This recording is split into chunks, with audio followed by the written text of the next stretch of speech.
Welcome to Caribbean Global Network News and Sports. I am Scott Wilson. In today's headlines, Caribbean countries sign post-Brexit agreement. And in sports, Ricky Skerritt elected president of Cricket West Indies.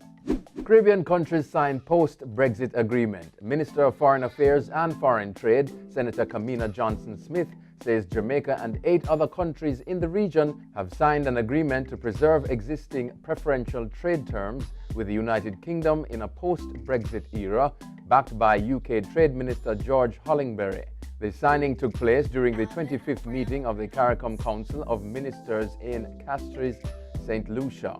Johnson-Smith outlined that the CARIFORM UK Economic Partnership Agreement would roll over the terms of the CARIFORUM EU Economic Partnership Agreement and would therefore cover trade in goods, trade in services, and trade-related issues such as intellectual property rights. The countries which signed were Barbados, Belize, Dominica, Grenada, Guyana, Jamaica, St. Kitts Nevis, St. Lucia, and St. Vincent and the Grenadines. Prime Minister Holness says meeting with Trump promising.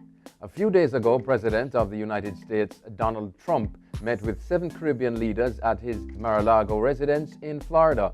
While there is no official report from the leaders, Jamaica got an insight via the Prime Minister's social media account. In the post, Holness described the meeting as promising and that he was anticipating further discussions on energy, trade, security, and issues to do with peace and stability within the region.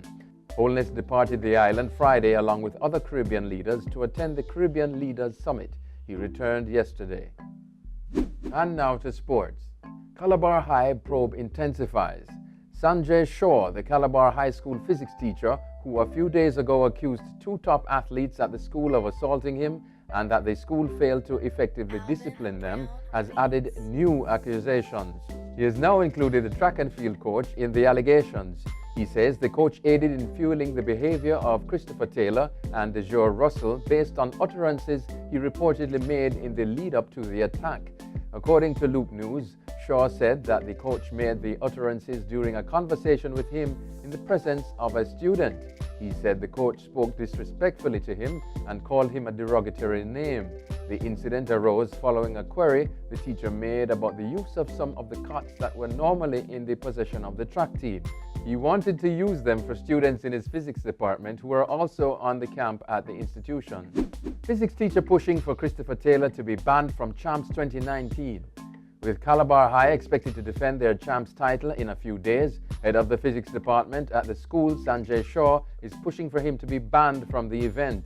The teacher is accusing the decorated high school track athlete of grabbing him by the throat during an incident that occurred on the school grounds on December 15, 2018. He's also blaming the school for not doing enough to ensure that Taylor faces punishment for the alleged assault and has called for him to be banned from the Issa Grace Kennedy Boys and Girls Championships that starts tomorrow at the National Stadium in Kingston.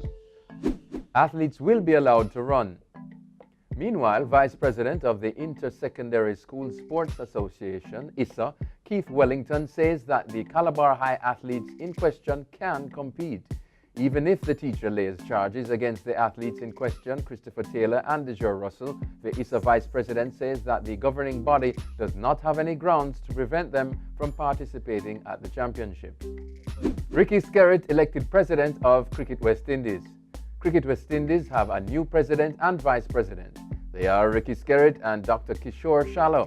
The two were victorious at the election, which took place at the Jamaica Pegasus Hotel in Kingston yesterday. It is understood that Skerritt, the current head of the St. Vincent and Grenadines Association, secured 8 of 12 votes, leaving Jamaican Wycliffe Dave Cameron with 4. The proceedings were done under the watchful eyes of international audit firm KPMG. Sterling's hat-trick still being celebrated. Raheem Sterling's first England hat-trick on Friday is still a talking point. The Three Lions Euro 2020 qualifying campaign started in an impressive fashion as they outclassed the Czech Republic at Wembley. Manager Gareth Southgate gave Jadon Sancho his first international start, and the 18-year-old repaid his faith with a fine display. But it was Sterling who stole the show. Sancho showed his quality with a perfect cross for the stretching Sterling to open the scoring after 24 minutes, and captain Harry Kane added the second in first half stoppage time. England survived minor scares at the start of the second half, but reasserted their superiority when Sterling scored on the turn just after the hour and completed his hat-trick 6 minutes later when his 20-yard shot deflected off Andrzej Kelutska. Sterling was then given a standing ovation as he was replaced by debutant Callum Hudson-Odoi. That's it for CGN News and Sports. I'm Scott Wilson. Pleasant viewing.